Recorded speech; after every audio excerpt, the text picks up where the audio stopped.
Hello, I am Quinny. Welcome to the channel, guys. In this video today, I was preparing to sit down and examine the transfer activity we've had so far, who looks to be coming in, and what does that kind of signal and point towards for next season after some of the things we've already been knocking around at the end of last season in terms of theories on development that the club might take, in terms of strategy, tactics, playing away in Europe, home at the weekend, all that kind of stuff. But then out of nowhere, Fabrizio Romano is dropping bombs. Bombshells are dropped on the timeline. Josip Juranovic is expected to leave. Multiple Premier League clubs are interested after his recent international performances with Croatia, and it has destroyed Celtic fans across the internet. It's came absolutely out of nowhere, so we have to be talking about that as well. We'll be talking about, is he going to leave? Where could he be going to? How much money should Celtic expect to get in a deal like this? And if he does, what does that mean for us?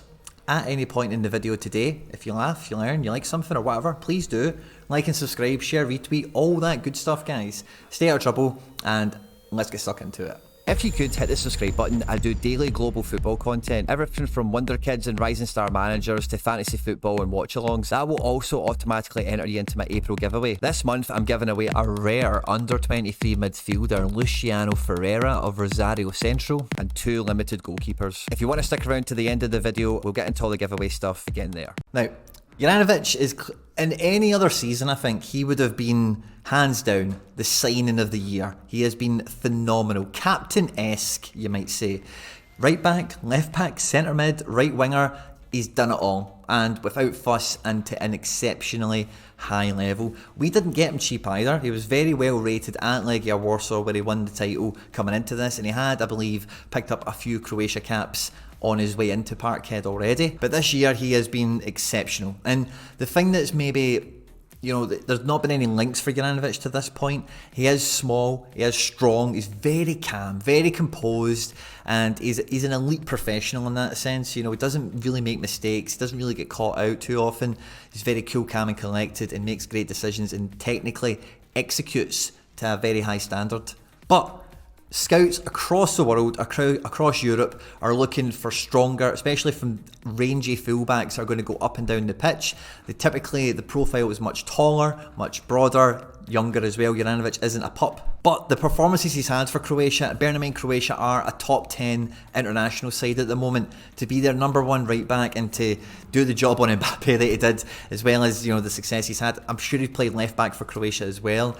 I think that has just been the curtain call for all those kind of scouts and scouting departments that were maybe having a question mark over #1 playing in Poland or Scotland, could he really make the step up, and #2 would the physical stuff really slow him down against the top elite talent in the world. And playing against France, it doesn't get much harder, Nations League or not. Now, I play so rare global fantasy football, as many of you will know already, so I'm well appraised of the right back market in Europe at the moment, and it is awash with some fantastic options at what you would call selling clubs, okay? So I've made a little list, right? It's not comprehensive, right? But this was just as soon as I seen the Fab Rom tweet, and this was the first thing that came into my mind, okay? So the #1 right back, I would say it's available on the open market. If you were going to be spending real money, if you were a big team and you're like, I need a top shelf right back, would be Pedro Porro of Sporting Lisbon. They've just signed him on. It doesn't look like he's itching to go, but he does have a buyout clause. I think it's going to be around circa 40 million or so.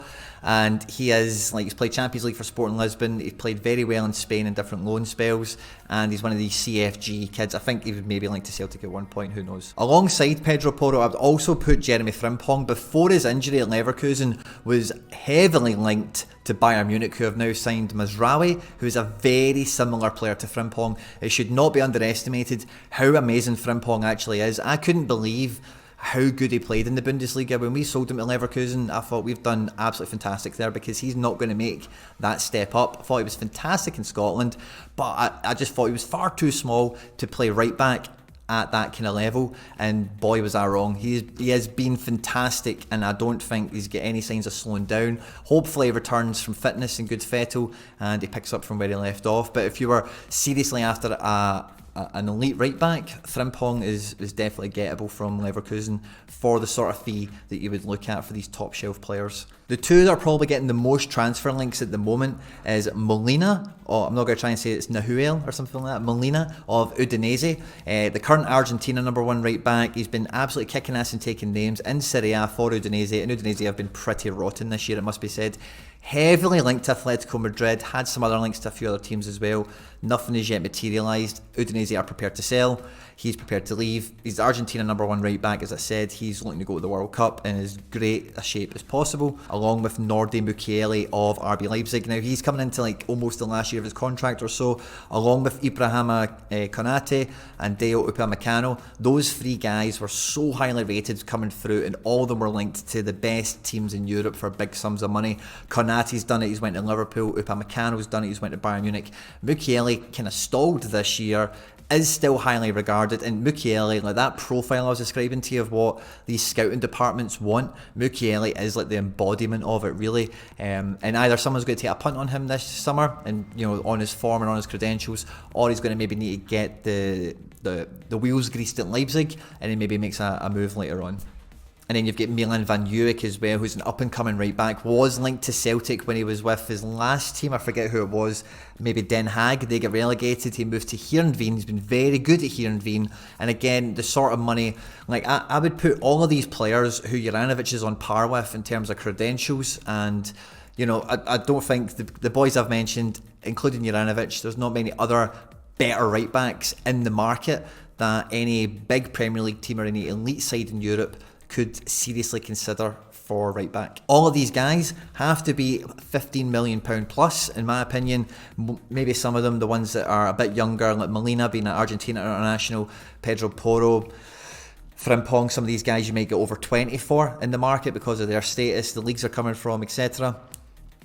And I think Juranovic, we have to be getting over 15 million for him at least in this kind of market, because if you don't buy Juranovic from us, these are the sort of guys you're going to have to get. Heerenveen will want double digits from Van Dijk. Leipzig and Mukiele is double digits, no problem. All these other guys is the exact same. So if Celtic sell for any less than that, I would consider it a massive loss, because we did spend like 4 million on him. So I wouldn't want to imagine with 2x our money. I would more think it should be 4 or 5x because of how good he is. He's playing Croatia, top 10 nation. We're going to the Champions League group stages, and I don't actually think, number one, the club is motivated to sell him for anything less than what I've described. And I think clubs that are interested in him will think that we're here for a gimme. And I don't think the club is in that situation at the moment. We are currently shopping for Vinicius Souza and a few others that we'll talk about. And the club being guaranteed Champions League group stages at this moment in time for next season. And as well, the coefficient isn't going away. Russia being suspended from UEFA, by the way, guys, you have no idea how much that's made it easier for us to maintain this position in Europe coefficients, because that's a country that was in and around, our ceiling, just taken away now out the equation. So really, for the foreseeable, Celtic and Rangers, whoever finished the top two in Scotland, can envisage being in qualification cycles, and hopefully, if we keep doing well, getting the automatic qualifiers into the group stage proper.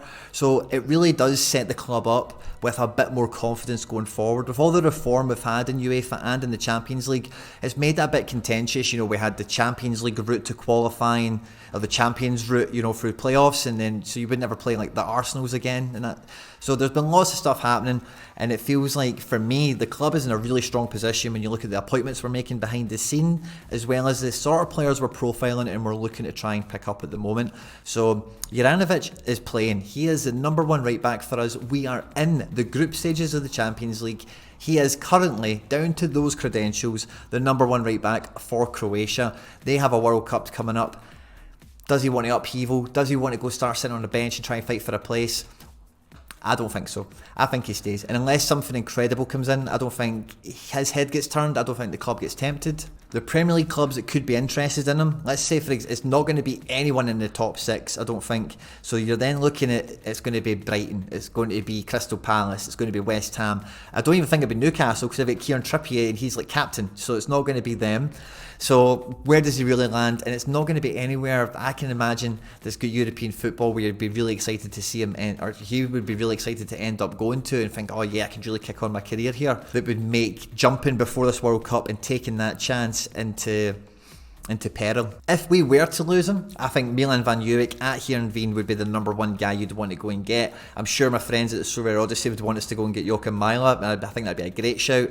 The other guys are probably out of our price range, and I think even Joachim Mæhle might be expensive because Atalanta, I think they spent good money to get him in the first place, so they're not a team known to take a loss. And don't forget, we actually almost signed Timothy Castagne from Atalanta, not a too dissimilar situation in fact. Maybe even Castagne, maybe we go and get him, who knows.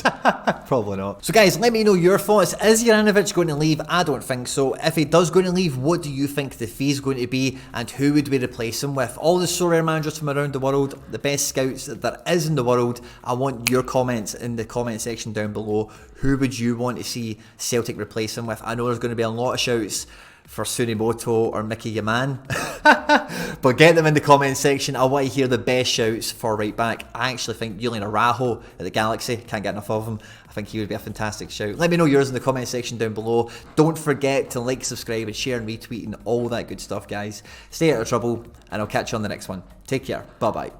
Let's get into all the giveaway stuff before I let you go. I'm still doing monthly giveaways and I'm making it easier to enter. If you want to be entered to win this month's prize or any future giveaways here at the channel, all the same rules will always apply.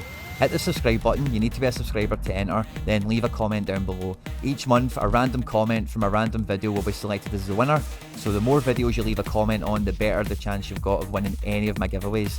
All the winners are announced at the end of videos the same way as we're doing here. The best way to keep up with the content has always been to hit the notification bell with all notifications turned on. As always guys, if you've enjoyed the video today, I'd appreciate it if you hit the like button. On screen now is some other stuff that I've made that YouTube thinks you might enjoy. Stay out of trouble and I'll catch you on the next one. Take care. Bye bye.